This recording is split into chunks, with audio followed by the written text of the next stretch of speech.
I had been working for her for 2 years. First things were fine, but over time my boss, Rachel, had become more and more unbearable. She had this way of making me feel small, always hovering over my shoulder, questioning every decision I made. The micromanagement was suffocating, and whenever I made a mistake, no matter how minor, she made sure everyone knew. The public humiliation at team meetings became routine. First, I tried to take the high road. I sucked it up, kept my head down, and did my work. But after a while that tactic wore thin. I began to dread coming into the office, and the anxiety became unbearable. My friends and family could see the toll it was taking on me. I felt trapped. She was untouchable. Everyone feared her. She had a way of twisting situations, manipulating her way to the top.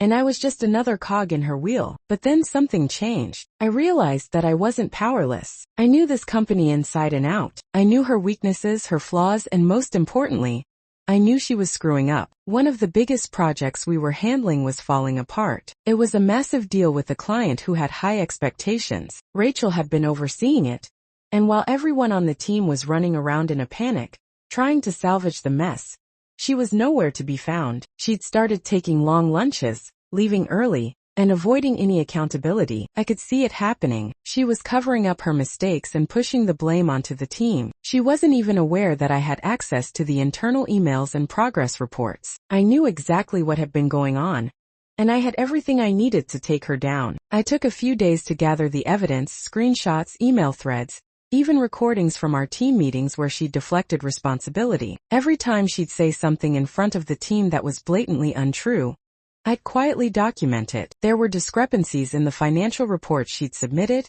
inaccurate data in the presentations, and meetings where she'd openly contradicted herself. It was all there in black and white. The turning point came when she sent an all-staff email, bragging about how she had masterfully handled the situation with the client, as if everything was under control. But I knew the truth. She was fabricating everything. The project was a disaster, and she was lying to cover her tracks. I spent a sleepless night composing the perfect email. I drafted a detailed report that outlined everything: her incompetence, the lies, the financial discrepancies. But I didn't send it from my work account. No, that would be too obvious. I created an anonymous email account and attached all the evidence. Then I sent it to HR. I knew they'd have to investigate. I didn't sit back and wait. I watched. I knew Rachel would eventually get called in for a meeting. It didn't take long. A few days later, whispers started circulating through the office. Rachel had been summoned to HR. She had no idea who had sent the email, and by then it didn't matter. The investigation revealed everything: